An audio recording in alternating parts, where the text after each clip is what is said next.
Hello दोस्तों, learning by doing पर मैं प्रियंका आपका स्वागत करती हूं। और जैसा कि आपके सामने है, ये है सामान्य जागरूकता यानी जीके जीएस से संबंधित question practice set number 20। Question start करें उससे पहले अगर आप हमारे चैनल पे नए हैं तो वीडियो को लाइक कर चैनल को सब्सक्राइब कर ऑल का बटन प्रेस कर दीजिए ताकि डेली के आने वाले जो वीडियो हैं आपको ईजिली मिल सके।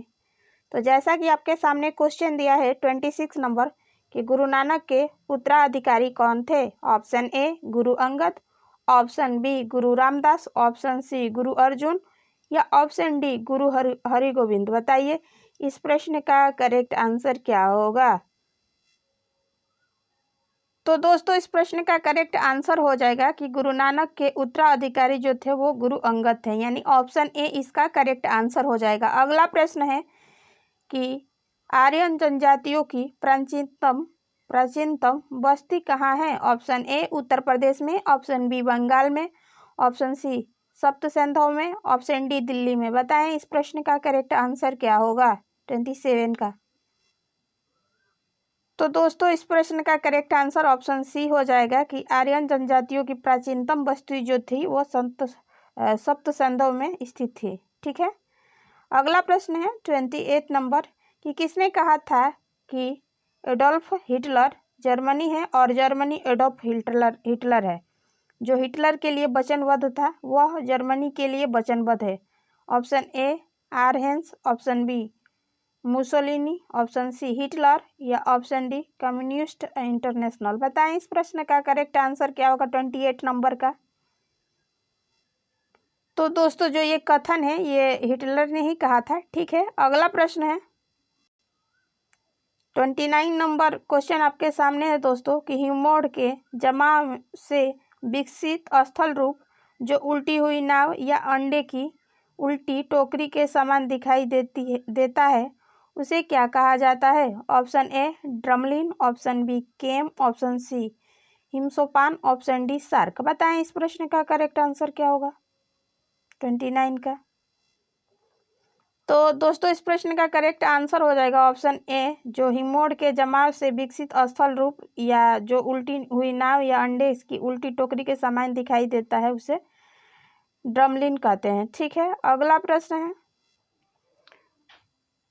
क्वेश्चन नंबर 30 है आपके सामने दोस्तों कि अजय निम्नीकरण या अपशिष्ट से छुटकारा पाने का सर्वोत्तम हल है। ऑप्शन ए जलाना, option B Patna, option C गाड़ना या ऑप्शन डी पुनः चक्रण करना। बताएं इस प्रश्न का करेक्ट आंसर क्या होगा क्वेश्चन नंबर 30 का। तो दोस्तों इस प्रश्न का करेक्ट आंसर हो जाएगा ऑप्शन डी यानी पुनः चक्रण करना होता है। ठीक है। यानी अजैव निम्नीकरण अपशिष्ट से छुटकारा पाने का सर्वोत्तम हल है पुनः चक्रण करना। ठीक है। अगला प्रश्न है 31 नंबर की पूर्वी घाट का सर्वोच्च शिखर कौन सा है। Option A Khasi, option B Kanchenjunga, option C Anaimudi, option D Mahendragiri. बताएं इस प्रश्न का करेक्ट आंसर क्या होगा 31 का। तो दोस्तों इस प्रश्न का करेक्ट आंसर हो जाएगा ऑप्शन डी यानी पूर्वी घाट का सर्वोच्च शिखर जो है वो है महेंद्रगिरी। ठीक है। ऑप्शन डी इसका करेक्ट आंसर हो जाएगा। अगला प्रश्न है 32 नंबर कि निम्नलिखित में से कौन सी लवणीय जल वाली झील है। ऑप्शन ए वुलर झील, ऑप्शन बी सांभर झील, ऑप्शन सी गोविंद सागर या ऑप्शन डी डल। बताएं इस प्रश्न का करेक्ट आंसर क्या होगा 32 नंबर का। तो दोस्तों इस प्रश्न का करेक्ट आंसर हो जाएगा लवणीय जल वाली जो झील है वो है ऑप्शन बी यानी सांभर झील है। ठीक है। अगला प्रश्न है 33 नंबर कि भारत में वित्तीय आपात की घोषणा अब तक कितनी बार की गई है। ऑप्शन ए 3 बार, ऑप्शन बी 4 बार, ऑप्शन सी 2 बार या ऑप्शन डी 1 बार भी नहीं। बताएं इस प्रश्न का करेक्ट आंसर क्या होगा 33 का। तो दोस्तों इस प्रश्न का करेक्ट आंसर हो जाएगा कि भारत में वित्तीय आपात की घोषणा अब तक 1 बार भी नहीं किया गया है। ठीक है। यानी ऑप्शन डी इसका करेक्ट आंसर हो जाएगा। ठीक है। अगला प्रश्न है प्रश्न नंबर 34 आपके सामने है वो है दोस्तों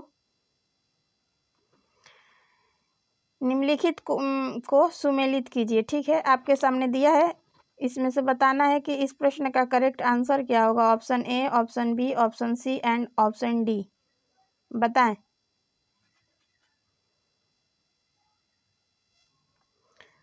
तो दोस्तों इस प्रश्न का करेक्ट आंसर हो जाएगा ऑप्शन ए, यानी जो संप्रभुता है, यानी ए का पहले का दूसरे से फैसला लेने वाला सर्वोच्च अधिकार लोगों के पास है। दूसरा है गणतंत्र, तो इसका शासन प्रमुख एक चुना हुआ व्यक्ति है।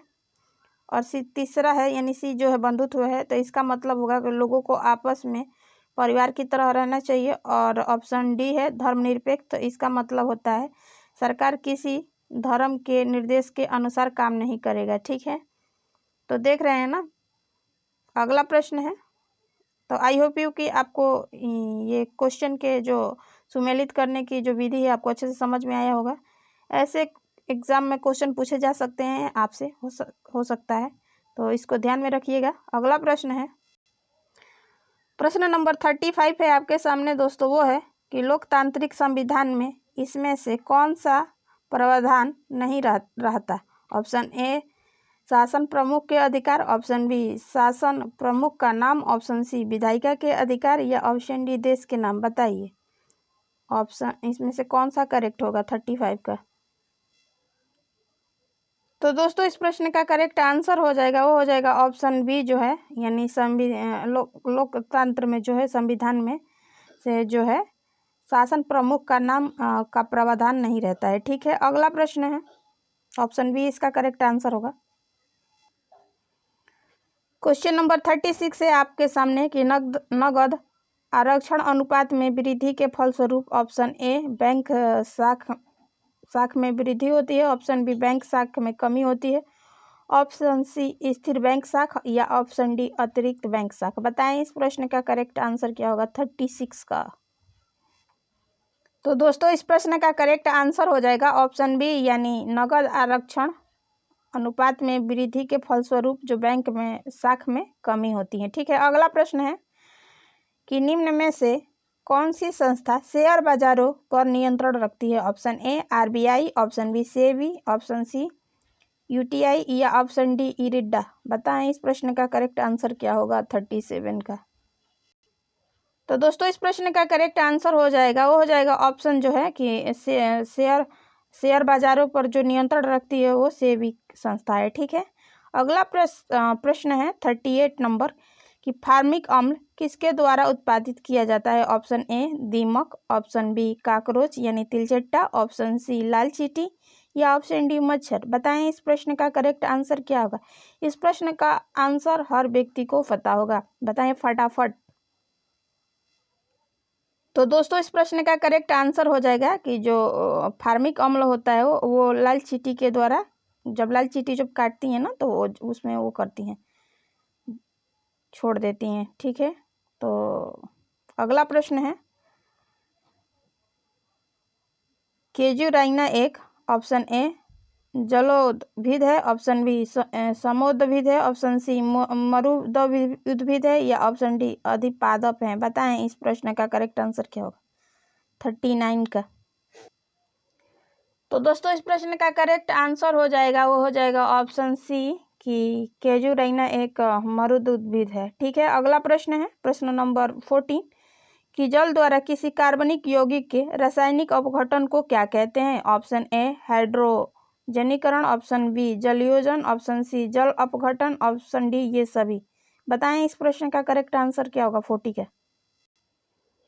तो दोस्तों इस प्रश्न का करेक्ट आंसर हो जाएगा कि जल द्वारा किसी कार्बनिक यौगिक के रासायनिक अपघटन को हाइड्रोजनीकरण कहते हैं। ठीक है, ऑप्शन ए इसका करेक्ट आंसर हो जाएगा। ठीक है, अगला प्रश्न है प्रश्न नंबर 41 कि निम्नलिखित में से किस युग्म बोले तो जोड़े का मिलान सही ढंग से नहीं किया गया है। Option A, option B, option C, option D.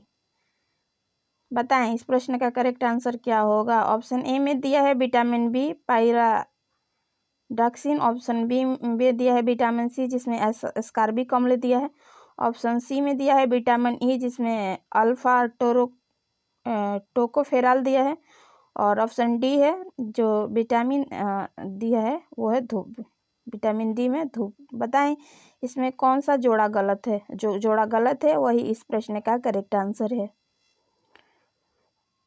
तो तो दोस्तों इस प्रश्न का करेक्ट आंसर हो जाएगा ऑप्शन डी, यानी विटामिन डी, यानी धूप जो होता है, इसका जो विटामिन डी का रासायनिक नाम होता है वो है कैल्सिफोफेराल होता है, ठीक है, ना कि धूप, ठीक है। विटामिन डी से धूप पाया जाता है, लेकिन इसका रासायनिक नाम जो है वो है कैल्सिफेराल, ठीक है। अगला प्रश्न है 42 नंबर कि यदि किसी बच्चे के हाथ पैर पतले हैं, पेट बढ़ा हुआ दिखाई देता है तथा त्वचा में रूखापन है, तो वह किस रोग से ग्रसित है? ऑप्शन ए बेरी, option B kwashiorkor, option C scurvy या ऑप्शन डी हीमोफीलिया। बताएं इस प्रश्न का करेक्ट आंसर क्या होगा 42 का। तो दोस्तों इस प्रश्न का करेक्ट आंसर हो जाएगा, वो हो जाएगा ऑप्शन बी, यानी जो बच्चे के हाथ पैर पतले हैं और पेट बढ़ा हुआ दिखाई देता है और त्वचा में उनका रूखापन है, तो वो ऑप्शन बी, यानी बोले तो क्वासिरकोर रोग से ग्रसित है, ठीक है। ऑप्शन बी इसका करेक्ट आंसर हो जाएगा। अगला प्रश्न है 43 नंबर कि क्यूरी बिंदु तापमान पर निम्नलिखित में से क्या होता है? ऑप्शन ए द्रव रेडियोएक्टिव हो जाता है, ऑप्शन सी धातु का चुंबकीय गुण समाप्त हो जाता है, ऑप्शन सी है धातु की चालकता समाप्त हो जाती है, ऑप्शन डी है धातु में तत्वांतरण हो जाता है। बताएं इस प्रश्न का करेक्ट आंसर क्या होगा। तो दोस्तों इस प्रश्न का करेक्ट आंसर हो जाएगा ऑप्शन डी कि धातु में तत्वांतरण हो जाता है, ठीक है। अगला प्रश्न है 44 नंबर कि किसी त्वरित वस्तु के वेग में परिवर्तन किस कारण होता है? ऑप्शन ए वेग के परिणाम की दिशा में परिवर्तन के कारण, ऑप्शन बी गति की दिशा में परिवर्तन के कारण, ऑप्शन सी है उपरोक्त दोनों या ऑप्शन डी उपरोक्त में से कोई नहीं। बताएं इस प्रश्न का करेक्ट आंसर क्या होगा 44 का। तो दोस्तों इस प्रश्न का करेक्ट आंसर जो हो जाएगा वो हो जाएगा आपका ऑप्शन सी, यानी उपरोक्त दोनों होता है, ठीक है। वेग के परिणाम की दिशा में परिवर्तन के कारण और दूसरा होता है गति की दिशा में परिवर्तन के कारण होता है, ठीक है। अगला प्रश्न है कि इंटरनेट प्रौद्योगिकी के आरंभ में इंटरनेट पेज तैयार करने के लिए कौन सी भाषा का प्रयोग की जाती है? Option A XML, option B HTML, option C DHTML, option D ASP। बताएं इस प्रश्न का करेक्ट आंसर क्या होगा 45 का।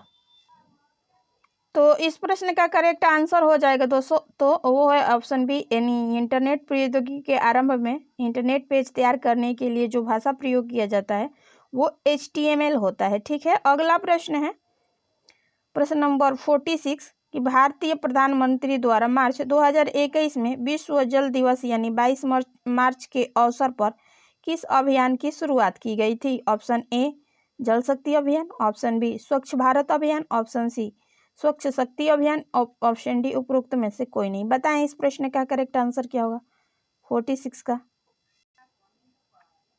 तो इस प्रश्न का करेक्ट आंसर हो जाएगा दोस्तों, वो है कि प्रधानमंत्री जी द्वारा मार्च 2021 में विश्व जल दिवस यानी 22 मार्च के अवसर पर जो अभियान शुरुआत किया गया था वो था जल शक्ति अभियान, यानी ऑप्शन ए इसका करेक्ट आंसर होगा। अगला प्रश्न है क्वेश्चन नंबर 47 है आपके सामने दोस्तों कि ईज ऑफ लिविंग सूचकांक 2020 भारत में सबसे रहने योग्य शहर के रूप में किसे नामित किया गया था? Option A New Delhi, option B Mumbai, option C Bengaluru या ऑप्शन डी इंदौर। बताएं इस प्रश्न का करेक्ट आंसर क्या होगा 47 का। तो इस प्रश्न का करेक्ट आंसर हो जाएगा दोस्तों कि बेंगलुरु हो जाएगा, ठीक है। अगला प्रश्न है 48 नंबर कि संयुक्त राष्ट्र पर्यावरण कोष UNEP का मुख्यालय अवस्थित है? ऑप्शन ए जेनेवा में, ऑप्शन बी नैरोबी में, ऑप्शन सी रोम में या ऑप्शन डी न्यूयॉर्क में। बताएं इस प्रश्न का करेक्ट आंसर क्या होगा 48 का। तो दोस्तों इस प्रश्न का करेक्ट आंसर हो जाएगा कि संयुक्त राष्ट्र पर्यावरण कोष UNEP का जो मुख्यालय है वो रोम में है, ठीक है, यानी ऑप्शन सी इसका। एक मिनट। तो दोस्तों इस प्रश्न का करेक्ट आंसर हो जाएगा ऑप्शन बी, यानी नैरोबी में। गलती से रोम में लग गया था, ठीक है, और करेक्ट कर लीजिएगा इसको। इसका करेक्ट आंसर हो जाएगा वो ऑप्शन बी, यानी संयुक्त राष्ट्र पर्यावरण का जो UNEP का मुख्यालय है वो नैरोबी में स्थित है, ठीक है। अगला प्रश्न है 49 नंबर कि निशांत है एक, option A ballistic missile, option B युद्धक टैंक, ऑप्शन सी पायलट रहित विमान या ऑप्शन डी न्यूट्रॉन बम। बताएं इस प्रश्न का करेक्ट आंसर क्या होगा 49 का। तो दोस्तों इस प्रश्न का करेक्ट आंसर हो जाएगा वो है ऑप्शन सी, यानी पायलट रहित विमान जो है एक निशांत है। ठीक है, अगला प्रश्न है क्वेश्चन नंबर 50 कि निम्न में से किसे भारत का शेक्सपियर कहा जाता है। Option A Kalidas, option B Chanakya, option C Tulsidas और ऑप्शन डी रविंद्रनाथ टैगोर। बताएं, हर व्यक्ति को पता होगा इसका करेक्ट आंसर क्या होगा क्वेश्चन नंबर 50 का। तो दोस्तों इस प्रश्न का करेक्ट आंसर हो जाएगा ऑप्शन ए, यानी भारत का शेक्सपियर जो है कालिदास को कहा जाता है। ऑप्शन ए इसका करेक्ट आंसर हो जाएगा। और इस तरह आपका क्वेश्चन प्रैक्टिस सेट जो है 25 क्वेश्चन सीरीज के साथ कंप्लीट होता है। आई होप कि आपको इन सारी प्रश्नों से आगामी परीक्षा में काफ़ी मदद मिलेगी। अगर आप हमारे चैनल पर नए हैं तो वीडियो को लाइक कर चैनल को सब्सक्राइब कर ऑल का बटन प्रेस कर दे, ताकि डेली के आने वाले जो वीडियो हैं आपको इजीली मिल सके। और दोस्तों अपने फ्रेंड, रिलेटिव, पीयर ग्रुप या जिनसे जुड़े हुए हैं उनके यहाँ ये कंटेंट शेयर करें, ताकि इस कंटेंट का उन लोगों को भी प्रॉफिट हो सके। तो फिर मिलेंगे नेक्स्ट वीडियो के साथ ऐसे ही क्वेश्चन प्रैक्टिस के। तब तक के लिए धन्यवाद। आपका दिन मंगलमय हो।